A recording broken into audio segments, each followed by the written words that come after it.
Hello, passengers, and welcome aboard the TV Pilot's License with service to New York in the Arconia apartment complex. We ask that you please fasten your headphones, secure your podcasting device, and remember, there are a few things worse than investing in a Broadway show, and those include a timeshare, a podcast, and an airline. Welcome to the TV Pilot's License. My name is Jeff Kurbis, joined by Rich Inman. And Rich, we found Max. Happy 2025. Yeah, well, we were all prepared to do this podcast as a two-person, and thank God. Thank God, Max. We picked him out of the dumpster, and he's ready for 2025. I think we realized that Max is the missing key for our longevity. Well, Max, welcome back. I've been at the plane bathroom. What'd I miss?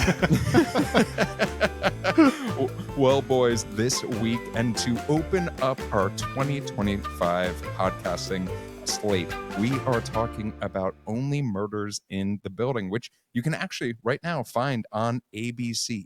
But before we dive in too deep, Max, do you mind telling folks what this podcast is all about? Here at TV Pilot's License, we break down and analyze the pilot episodes of some of TV's most famous, or in some cases, infamous shows. We learn more about how these shows came to be and were originally made, if they're effective pilot episodes making us want to watch. You know what? I took a month off. I thought I could get it in one day. You were so close. You were so close. We're keeping it in. Were you off? Were you off the dome, or were you on notes for that? Oh, I'm straight spin, G. Oh, hold on. We'll bring you right back to Max's Five Fingers of Death really quick. If they're effective pilot episodes and make us want to watch more, and if we think they can be made today, go back and stream our old episodes from wherever you listen to podcasts from. Check us out on YouTube and TikTok for now to see our smiling faces. And if it is your first time flying with us, then welcome aboard. Follow us on Pornhub. Yeah, that's the new channel. We've discussed it, and it is profitable. Wait till you see Rich, Pornhub Reels. What is your question of the week? So obviously, this is it's got to be the first show that we've done that that centers around a podcast as one of the main like parts or like plot points of the show. Obviously, this is a true crime podcast, and if we three were going to set our sights, our TV pilot sights, on an actual crime that we were going to solve, what crime do you want to solve? Well, I've been thinking about this, and I was thinking what would be appropriate for us to talk about. And I think the crime that we need to solve is why Freaks and Geeks got canceled after one season. I would like to... Oh, you went with the TV crime. Yeah, exactly. A TV crime.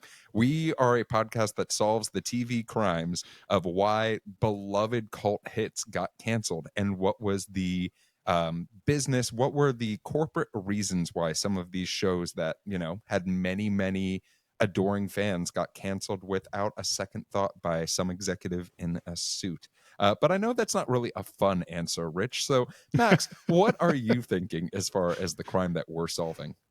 Oh, goodness. I really want to do a deep dive into a story that is the intersection of sports and pop culture that really checks off the boxes for this podcast.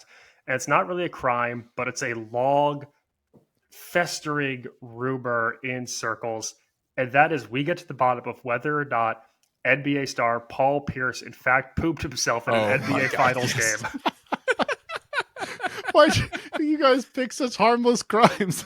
Did Paul Pierce poop his pants during Game 1 of the 2008 NBA Finals while playing with the Boston Celtics? And then have someone wheel him out in a wheelchair just so that he would not stand up in the full sight of others. He left the game in the wheelchair? Yes, he left the game in the wheelchair. And then, Max, like, correct me if I'm wrong, he heroically comes back and scores like another 15 or 20 points, and like including the game winner in that game. Yeah, they played it off as an injury, but real ones know that he, in fact, pooped his pants. In this 8-episode series brought to you by Carvana, we will... I was going to say dude wipes, but, you know, whatever. Oh, like, yeah. Both are good ideas.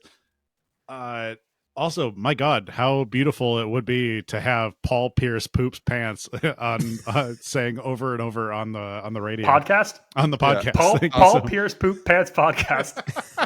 Well, presented by Rich Pampers. Came up with this amazing question. What is the, and you sort of made fun of Max's and my crimes that we want to get solved. What's your serious crime that you want solved? Well, now I don't want to say. You guys pick fun crimes.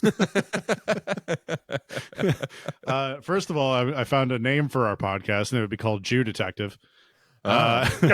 Jesus Christ. But yeah, you guys pick fun crimes. I was gonna say like John Benet Ramsey or something like that. It's like way more intensive, and it's like a real crime. I don't know. I mean, The first one's just a crime against Judd Apatow, and that's fine. But everyone's allowed to commit one crime against Judd Apatow. We're going to talk about this, but I do love the idea that people who are entirely unqualified to try to solve crimes, right? And like just are like, you know what? I've got it, and I'm going to solve this by myself. And like, yeah, sure, there's Serial, there's so many true crime podcasts out there, and that's part of the hilarity of this TV show that we're about to talk about. But there's also this like ego where I'm just like, I'm not smart enough to do that. Why don't I stick to something that's in my lane, like TV or Paul Pierce shitting his pants? Well, who pooped their pants at my NBA playoff game? Yeah. Well, Rich, thank you so much for that question of the week. It's now time to get into our podcast and talk a little bit more about Only Murders in the Building. And we're going to start off with a quick synopsis. 3 strangers share an obsession with true crime and suddenly find themselves wrapped up in one. Well, I think that does a good job of explaining what we watched in episode 1. But Max, can you tell us a little bit more about how this show got made? Today, we are talking about the pilot of Only Murders in the Building titled True Crime, which aired originally on August 31st, 2021 on Hulu. We're talking about the show's creators a little bit, Steve Martin and John Hoffman. The brainchild of today's show has won Emmys, Grammys, an honorary Oscar, a Kennedy Center honor, and the Mark Twain Prize for American Humor. It's Steve Martin. A lover of mysteries and true crime, Martin, more than a decade prior to the show's release, had the idea of a story involving 3 elderly men obsessed with solving crimes who are too old and tired to actually go outside, but when a crime comes to their building, they choose to investigate. Through his agent, Martin is invited to take a meeting with Dan Fogelman, creator of This Is Us, who comes on board as executive producer and brings John Hoffman, a writer known for films Northern Lights and Good Boy, and the TV shows Looking and Grace and Frankie on as co-creator. The specific case in question is partially stemmed from Hoffman's own life. After a close childhood friend died, Hoffman traveled to Wisconsin to meet with his friend's ex-wife and children and met with local reporters. After a year, police determined the death was actually a murder. Through Fogelman's overall deal with 20th Century TV, the team secured a pitch meeting at Hulu with a pilot script draft and overall concept for a 10-episode season. When asked by execs at Disney if their show is supposed to be a comedy or drama, Martin replied, "In dramas, people walk slow, and in comedies, people walk fast. In this show, people walk fast." The pitch worked, with the show picked up for a 10-episode season order. Originally, Steve Martin intended to only be the show's creator and was hesitant to act, but when the opportunity arose to pair with his longtime colleague Martin Short, he changed his tune, marking his first lead role in television. While conceived as 3 old men in the starring roles, Martin knew the studio would want a younger cast member in the mix. Fogelman was the one who pitched Selena Gomez. She joined them on a Zoom meeting for a reading, and Martin was sold. And that brings us to today's episode. I love hearing that this... First of all, Max, you left out a big thing as far as one of the the creators, and that was he was responsible for editing notes on the Emoji Movie that I'd like to just post out there right now. That is probably the most important thing that they have ever done in their lives. But you know, that's just me. We are 9 minutes into my return episode, and poop has played a starring role twice. Well, let's talk a little bit more about this TV show. And it starts off in a very familiar sense. In the idea that it plays almost like a police procedural with voiceovers from our 3 main characters that we're going to get to know throughout this pilot episode. And Rich, when you were hearing this voiceover and seeing the different forms of melancholy and chaos that each of these people was responsible for, how did you feel at first watching this? My first thought was, oh my God, that's Brazos from the hit TV show Brazos. Honestly, I thought this is a terrific way to start the pilot. I think that everyone, it is a little cliche having like everyone describe what they think New York is and that kind of thing. However, I think you do get a lot of perspective from each person, like right off the bat. You get to understand that Selena Gomez has like an air of toughness to her aloofness as well. You get to see that Martin Short and Steve Martin are both extremely like they're both qualified and talented people. However, they're both extremely how you would say unconfident in where they are in life, and I think that plays extremely well together. You also get Martin Short describing the what is an actual, it's like a real performance art piece by Yoann Bourgeois. It's called Success Isn't Linear, and it's the guy like walking up the stairs, falling down on the trampoline, getting bounced back up. That's a theme for the entire episode. But yeah, that is a real art piece, which I thought it was interesting that they described but didn't actually name the piece nor the artist. Max, you sort of talked about it at the beginning. This show does sort of skirt the line between drama and comedy, and it holds very close to it the entire time. And one of the ways that's introduced to us is this horrifying, like dark comedy bit that Steve Martin goes through with a fan's dad or a fan's son on the streets of New York. They got real fast. I'm curious for you, as that being one of our first jokes that we get introduced to this character by, did that hit with you? And do you also think that maybe came from Steve Martin's actual life? That feels like it could be something that's happened to him in the past. Uh-huh. I love that it flips this idea of meeting celebrity on its head really early on. It's like you always say, like, oh, what would you say if you met someone? You need to play it cool. And this guy doesn't really talk about his career. He doesn't really fawn over him. He just gets so deep and so personal, and then asks for a photo, not with Steve Martin, but of him and his girlfriend, wife, partner. It's just such a fun twist. This show early on does a lot of these kind of flips where it leads in a really dramatic angle into a comedic scene. It leads a really like comedic angle to a dramatic scene. Knowing the Steve Martin rule of how people walk to determine comedies and dramas, and then going back and thinking about the opening establishing shots of this pilot, it makes so much sense. We open up with cops raiding a building. It's SWAT team. It feels procedural. It feels gritty. And then we immediately cut to him and Martin Short like running like buffoons through a stairwell. It's like, okay, this is a comedy. Right. These are the rules you're laid out, and we're playing the rules we've established right away. But then there will be blood, and you get to see it immediately.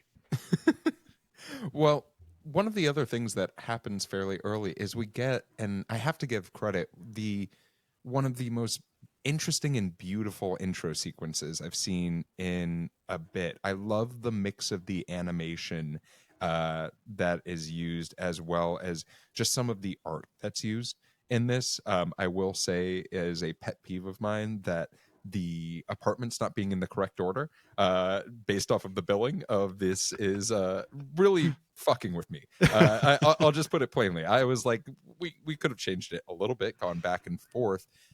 But let's talk about these characters meeting for the first time and what seemed very real, right? Of meeting in an elevator with your neighbors who, in a gigantic building like that, you might not know. I guess, Max, when you're seeing this intro of characters who soon will have a lot in common, what are you thinking? I'm thinking about, I guess, apartments in general as being good fodder as like a base setting because there's just so many rooms, there's so many doors. I like that we don't jump off the bat of there being connective tissue. This show overall feels almost the most piloty of a lot of streamers that I've seen in a while. It is establishing relationships. It is really much like encompassed in its own like circular plot. Like it has a beginning, a middle, and an end. It feels episodic. It feels like TV. And I think it's also part of the reason why this is sneakily popular. Like I don't think this has quite the cultural cachet of a lot of streamers, even other things from Hulu, but this might be one of the most popular streamer shows right now. It's part of the reason why they're filling, mid-season pickup slots with it on ABC, because there's a big audience for comedic mysteries that feel like TV. and immediately I feel like I'm watching TV just with much bigger stars, and it is impressive they're able to pull that off. Do you think that the original intention of this show was to go to ABC and bypass the whole the Hulu process in general? It 100% feels like this was conceived by Steve Martin as network TV. It's just, everything is house money now. You've got a guy who gets a deal at 20th Century TV who pitches it to Hulu, and then they show it on ABC because like all Right. of this is the same. And Like it's all owned by Disney. It's all house money. They can just pick and choose what they want. Like, but yes, this feels almost the most networky of a streaming era hit show I could think of. Definitely. Something that I did clock, and actually two things. One, for our frequent flyers, yes, this is our first time doing a Hulu original on this podcast, which I find interesting because there are a few shows that have come from Hulu that have gained a lot of popularity over the years, and we'll probably do them on this podcast in all honesty. But the second thing that I sort of picked out, and this is a trend with streaming TV shows, is you start to see very specific product placement that is in the show. And boy, oh boy, if Apple did not just shell out and write a blank check and say, just use everything Apple product and we will fund this show for you, 20th Century. Holy shit, I have not seen more Apple in an Apple store recently. Nothing says we got outbid for this show like them doing all the product placement. Samsung's just like cursing. They were like, we had a Galaxy to advertise for that year. Well, you can't get podcasts on a Zune. That's Microsoft. Let's talk about the idea of these three seemingly strangers being connected by one thing. And that money. is this. Wait, sorry. No, unfortunately, only two of them had money at True. one point in time. But they seem to all be fans of this podcast, which is called All Is Not Okay in Oklahoma. Did you guys enjoy just seeing Tina Fey for like 2 minutes of time? Because I was very, very pleasantly surprised by that. And also, like, she was probably around. Like, she seems like she's friends with Steve Martin, like, casually. Yeah, and definitely Martin Short. And they definitely, I mean, if you're Sarah Koenig, from the person who created Serial, you have to feel really good about how successful this show is and how much Tina Fey is just trying to be Sarah Koenig. It is so obvious. And not only that, the title music too is very reminiscent of the title music for Serial. And it is very much like, this is, you big idiot, I'm going to hit you on the head with this mallet over and over and over again. This is Serial. This is Serial.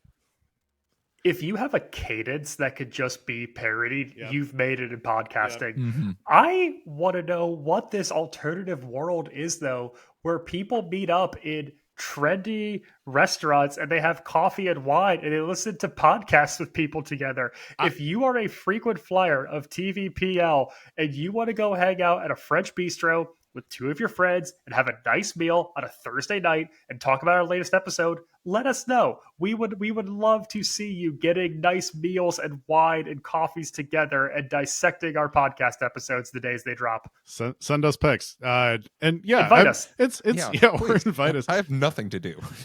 That's what New York kind of feels like a little bit. You can meet up with someone to do like literally nothing together. That definitely feels like there's no third spaces anymore, especially in New York. It is interesting how they all came together, though, right? There seemingly is a fire alarm that is causing them not to be able to be in their building. And I think this show, we've talked about laundry folding shows in the past. This is not one of them. Mm-mm. There's a lot of detail, and it does treat itself with enough respect and in a mature enough fashion to say, hey, there's still a mystery about in this show. There are still things that are going to happen that you're going to have to sort of clue and piece together. But it is interesting seeing this blanket of comedy associated with it. And also, I want to be the first one to comment and say, I love the chemistry between our three leads, because obviously already we know that Martin Short and Steve Martin have amazing chemistry from so many different projects that they have done together over the years. But to throw in Selena Gomez, who, Mhm. you know, prior to this, I don't think if you told me like, oh yeah, Selena Gomez is going to star opposite of Steve Martin, and you're going to actually be like, oh wow, she's holding her own. And I was like, holy shit, she is not only holding her own, she's got gaining my attention solely in certain scenes with some of the line delivery that she's giving in this show. And like, applause, A plus, really impressed coming out of it. You don't, I don't super buy yet that Selena Gomez is interested in talking with these two guys. It's just that like, and I'm sure you guys noticed this too. This pilot is light. It is very, I feel like 95 to 98% of the dialogue is just between the three main characters. There's almost nothing with anybody else. There's a little bit from the neighbor Bunny. There's a little bit with Martin Short's son, and a very small amount with Tim Kono and the cop played by Divine Joy Randall. And that is really it. There's almost nothing else. It's just our core three the entire time. Well, we have our reveal that there's been a murder in the In the building. I know. And you, Rich, you actually talked about one of my favorite roles in this entire thing, which is our detective, played by Divine. And I love the idea that you have three buffoons. Max, did I say it wrong? No? Okay, cool. Wait, buffoons? No, you said it right. No. I love that you have these three buffoons that are like, oh, we can go up the service elevator and go underneath one floor and all this. And then we have this person who's just trying to do their fucking job, who has to deal with this nonsense and has obviously already dealt with it so many times that they've lost the whimsy of, wow, people want to be like me. But instead they have to deal with the reality of what happened, which is a death in New York City. Look, you're probably just starting your investigation, looking into all the forensic... God damn it. What fucking podcast are you all hooked on? Huh? I swear to God, if I meet one more true crime nut, this is suicide. It's textbook. Residue powder on the hands, evidence of financial stress. We even found a note on his laptop saying he's out of here, which is exactly where you all need to be. Now, it's not... But No, it's not. Yeah, I'd be curious to know because I have a lot of opinions on true crime podcasts in general with how much they kind of like glorify murder and don't pay a lot of respect to the actual victim of it. And it's a lot of it is kind of talked about in a way that almost like makes fun of the victim, which is like extremely unfair. But I'm curious to see if there is some correlation with like how detectives are viewed or like changes in how they have to do their job with people snooping more now that true crime is so popular. I wonder What I love about Divine Joy Randolph in this, even though she has, you know, 2 minutes of screen time and she plays this straight shooter detective, it establishes that this novel idea that our three leads have isn't that special or unique. Yes. And it gives them sort of an everyman quality. I think it does like tether them back down to earth a little bit and takes away some of that, like you're looking at three massive A-list stars and makes them feel a little bit more normal. I would say they are good at their jobs. We do see them investigate and find clues and establish ties and start to see things that others don't. But it also is calling them out on what you are doing isn't unique or interesting. Right. Like there are so many people who think that they could do this too, and like don't do it. I mean, it there's also a kind of bazillion creates that. podcasts. It also creates that block of like, you know, then starting off our hero's journey of saying like, no, you can't do this. Well, obviously we'll have to do it now. Duh. Yeah. It also kind of shows that they're ill-equipped to kind of handle the actual morose nature of death, because they saw Tim Kono's body on the floor with the bullet wound in his head, and all of them freaked the absolute fuck out. and I'm like, oh, this is like me watching Scrubs when I was 12 and thinking I could be a doctor, even though getting blood drawn for me almost makes me faint. So there is a real reality check happening immediately. I will say for our frequent flyers who are curious about how we were inspired to create our podcast, no, we did not see a dead body and say, I we saw a should do TV show once. podcast. We all watched the same TV show once. Well, and Jeff, said, you did utter these same words that Martin Short did, which are some of the scariest words of the English language, which is we should do our own podcast. yeah, especially as a white man, that is one of the most terrifying things that I could say, because I didn't even tell you guys what the topic was until we met for a second time. So I want to talk about something that I found really interesting. So this pilot is about 33 minutes. And the first 15 or so are setting up the scene of what is our common thread amongst our three main characters, in that there's a murder that was solved and they all want to solve it. And then some of them have extra motivations of potentially turning this into a podcast. But I really love that the second 15 minutes of the show focus in on letting us know a little bit more about our characters, taking deeper dives on what their true motivations are, as well as what drives them on a day to day, and maybe what's missing on a day to day. And Max, you said this felt very, very piloty. This felt very, very unpiloty. This felt almost like an episode 2, episode 3 sort of thing of getting to know a little bit more about what makes all of these people tick. Well, I'll counter you on that, in that I think it's the meat of what this show is, and it's telling you that at the end of the day, it's not a show about murder. It's not a show about a podcast. It's a show about human connection. And we use these 3 individual monologues and conversations to establish that what they all want is someone in their lives. They all want connection. They all want to be seen. They all want to feel. And that's the thing, is like they're all going to get there through the means of the podcast. They're all going to get there through the means of solving this murder. But it's about humanity. And I think that is the sneaky little sauce in this episode that makes it really effective TV. Yeah, and it also, like, especially for Steve Martin and Martin Short's characters, they're desperately searching for competence in a very ageist world, where they, Martin Short's character is essentially probably losing out on a lot of directing jobs for newer, younger, fresher eyes in the theater space. Steve Martin's character is going out for super embarrassing, like, auditions, and even has like a beautiful line saying "fuck it, I'm offer only." Like when given the choice to explore this murder further or actually respond to that audition. And Selena Gomez is a little bit more enigmatic of like what she wants. It's a little bit more abstract.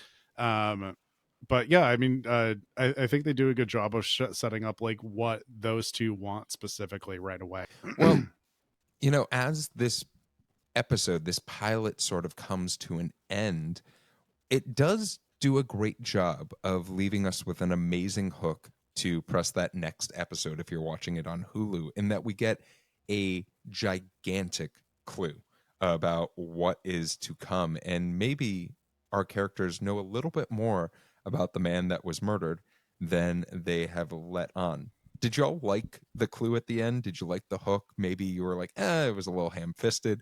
I'm curious, because I think I really thought it was a good motivation to press next.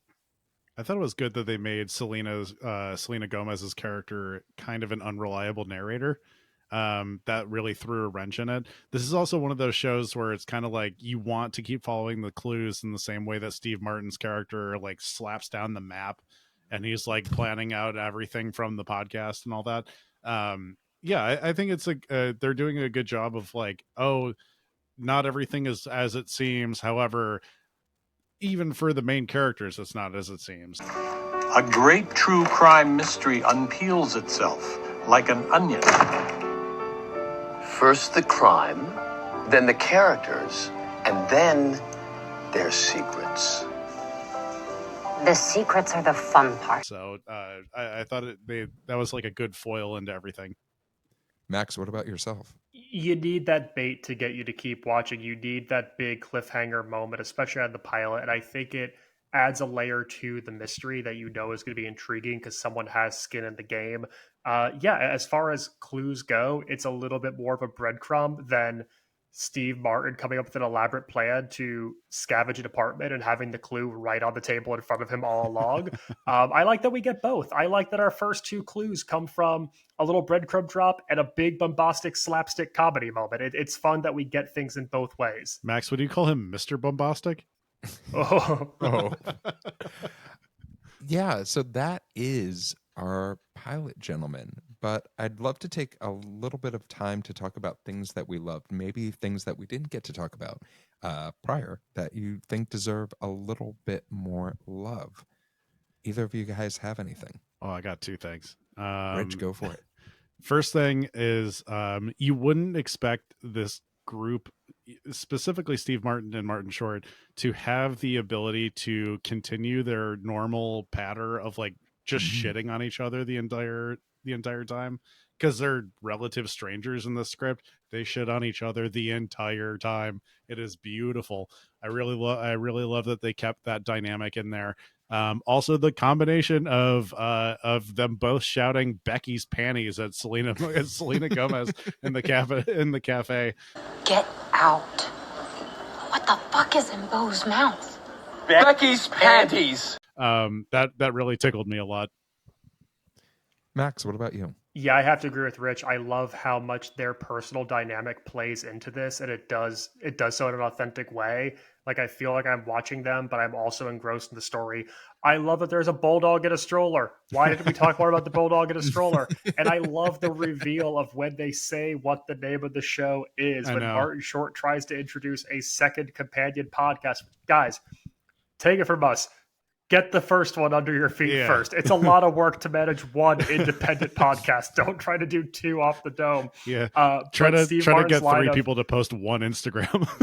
Steve Martin's line of "We need to focus, only murders in the building." I truly did the Leo meme, and I pointed at the TV. I was so excited they said the name of the show. So for myself, I really love how much balance there was in this pilot. There was a great amount of balance of sort of that slapstick style comedy that Steve Martin and Martin Short have become famous for, as well as that witty humor, and then moments where I truly cared about the character. That moment where Martin Short's character is asking for money and then admits how important the apartment is to him. That was so heartbreaking, yet at the same time I was like, I need to know more about why we got into this situation. I need to understand what caused someone to afford. I just looked up how much apartments cost in that building that they film in. The cheapest one right now is $6 million. And I have to understand. And you have to deal with a film crew. That's awful. Exactly. They're everywhere, and it's ridiculous. Some of the apartments aren't even finished. So I love that, and I love the idea of this show focusing on something that I think we can all agree on, in the idea of loneliness is something that shows and has many different forms, and seeing three people try to vanquish loneliness through a common cause is something that is always going to have me be like, I'm interested, tell me more, and if you make me giggle, I'm gonna definitely be a part of it. Let's talk a little bit about wait a minute moments, things that caused you pause. I will start. I know there is a reason why Steve Martin is wasting beautiful omelets, but I hate food waste, and that was pissing me off. Also, if you're going to order at a very nice bistro in New York and then just bounce when the check comes, you are not my friend anymore. I'm going to be upset with you, rightfully. So everything around food in this pilot episode made me a little bit ticked off. And Max, I'm going to ask, what were any wait a minute moments for you? Jeff hates food waste and he loves omelets. Okay, we know two things about him. Wait a minute for me is the third act callback to the Claire de Lune voiceover monologue and adding a fantastical element into this pilot of showing slow-mo and things literally bouncing back. Right. That was the one thing where I didn't it didn't match tonally to the rest of the pilot with me. It didn't feel like this show needed to have a fantastical CGI thing with Martin Short falling and literally bouncing back on his feet, the omelets, the ring, all of that stuff. I didn't need it personally. I understand the symbolism, but Sure. it was just a weird tone shift that I think it could have been fine without. Interesting. I did like that. I like the I enjoyed the, because it was like the symbolism of them like finding their bounce back to success, like their rebound moment, their raison d'etre. Max Rich also liked the food waste, so I don't know what to tell I you. love that shit. Baby, throw those omelets out. Call that an exposition dump. You know what I mean? Rich, what were some wait a minute moments for you, if you had any?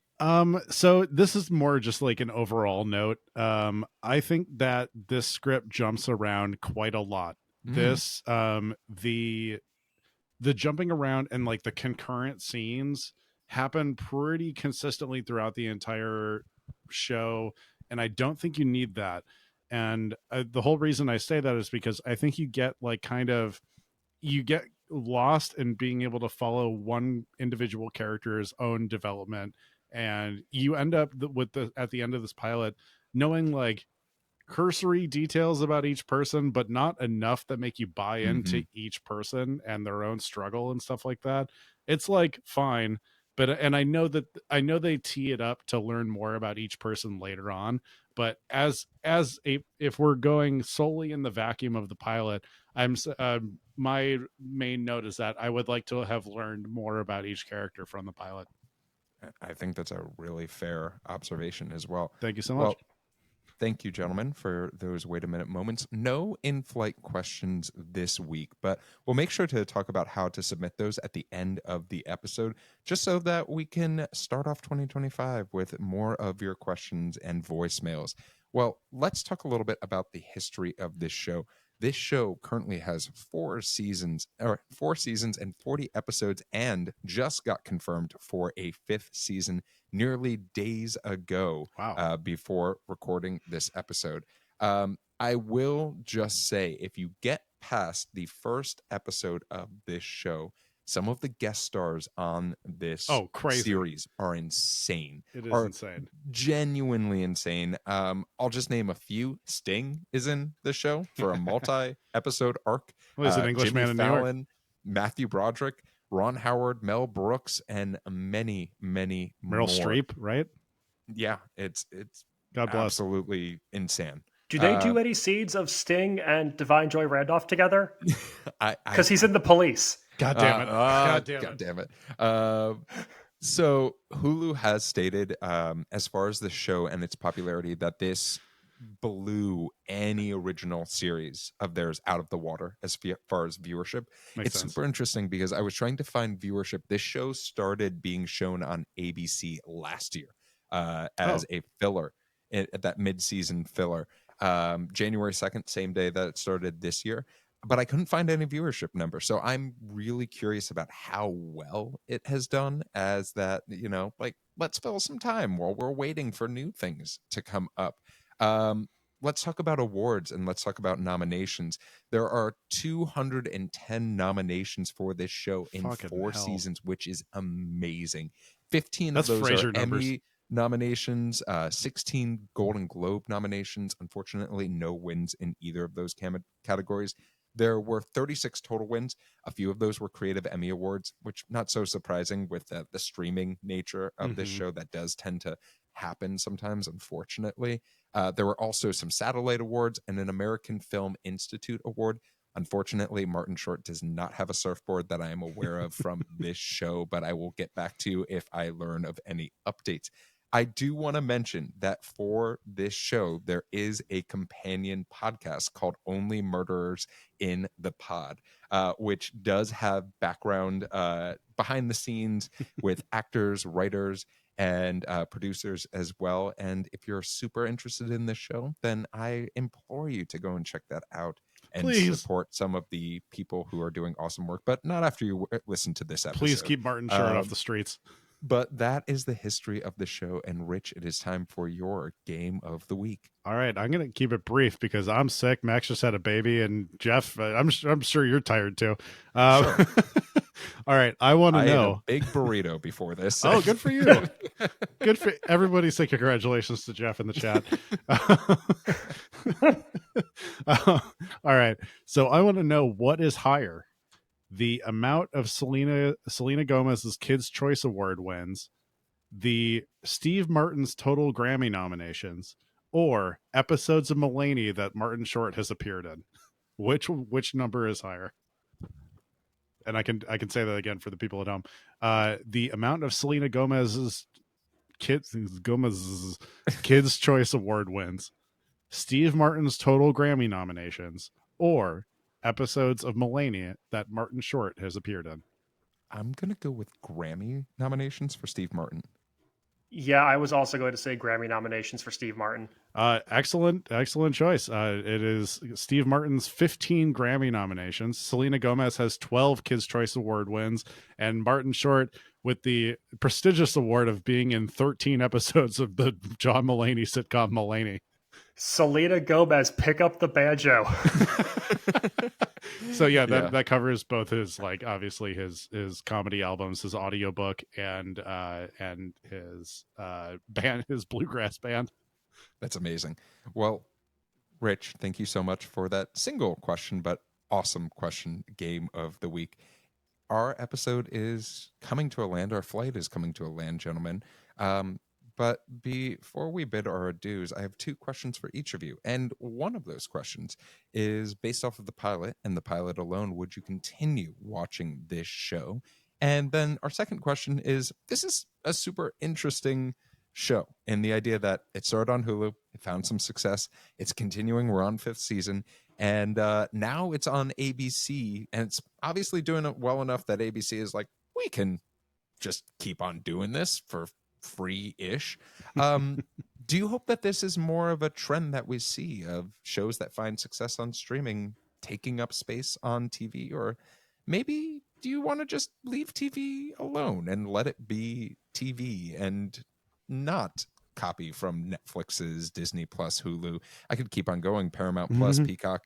How many more? Fubu, I guess, is a thing. The long story short, Jeff is paying $295 a month. Rich, I'm going to have you start us off. So, despite me saying that I would like to have known more about the characters before the pilot was over, I am going yes with this.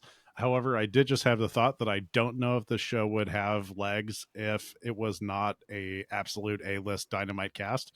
That's a conversation for another time. But I also think we will see more streamers coming on to the to network TV. Mainly because you can't possibly just keep watching Young Sheldon for ad infinitum. And I would love to see people in middle America, older demographics, etc., start to see some stuff that people are making now, when they haven't made that switch over to Disney Plus, Paramount Plus, Hulu, all that good shit. I would like to actually see that. Not just do I think it's going to happen. I would like to see that. Max, what about yourself? It's a yes for me, wanting to keep watching. The camaraderie and dynamic between Steve Martin and Martin Short alone is going to get me to go to that second episode. I actually will applaud Hulu for pacing this show out and its release as well. I went back and took a look. They did a 3-episode drop when it first came out in 21. And then after that, it was weekly. You kind of get to build mystery there, and it feels like TV in that regard. So kudos to them for resisting the urge to put it all out at once. As for your second question, it feels inevitable. I mean, ABC's mid-season slate is a combination of season 2 of Only Murders in the Building, the first season of Secret Lives of Mormon Wives, and a reboot of Extreme Home Makeover. God, that is bleak. What I really want... American Broadcasting Corporation, baby. I want people to greenlight some goddamn pilots again. Yes. I want some mid-season replacements, and using your streamers as like your A tier and your network as your B tier, if we just put it on 2 years later, feels like such a sad trend, and it feels like such a gouge. And I would love to just see shows get greenlit. People need to work. We need to be shooting shit in LA. It doesn't feel like that's the direction it's going, but check out season 2 of Only Murders and The Secret Lives of Mormon Wives if you haven't already. I think we will start getting more stuff getting made or greenlit if we do follow that process, which is what I'm optimistic about. I think we will start seeing more stuff get put on or greenlit for streamers if there is a chance of them getting pumped up to the big leagues.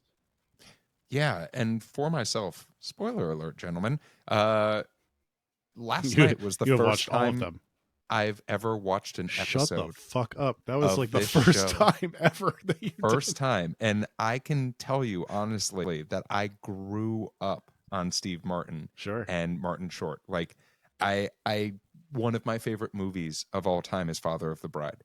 And The Three Amigos was something that was on replay in my household growing up. And there was always this slight hesitancy of like, I love them both so goddamn much that I don't want them to ruin the image that I have of them in my head. And I can tell you, after watching the first episode, I am on episode 4 of season 1 as of recording this pilot. So I'm booming. Rich, I think you brought up an interesting point, and Max, this is sort of speaking on what you said, in that we are not, nor is Hollywood, really unsusceptible to trends. And there is a tendency for us to see, oh, let's take something from someplace smaller and try to make it bigger. Or let's take something from a successful platform and see if it's more successful elsewhere. Jeff, I don't know what you're talking about when Wolverine versus Deadpool was clearly the most original movie that's ever been made. And I sort of go back to, there was that period of time where if someone was big on YouTube, then they got a late night TV show, or let's give them a TV show and see how it works. Like Food Network's 2020 slate was basically just, you're a YouTuber, you can have a Food Network show, and they all got canceled. Now, I think screen too big, no like food. What I would like to see, and obviously I don't understand how this would coincide with the SAG-AFTRA contract, but there is a small hope for me that if we do see shows go from streamer to a major broadcasting network, that we see people getting paid more who made that streaming show. I do not know how it works.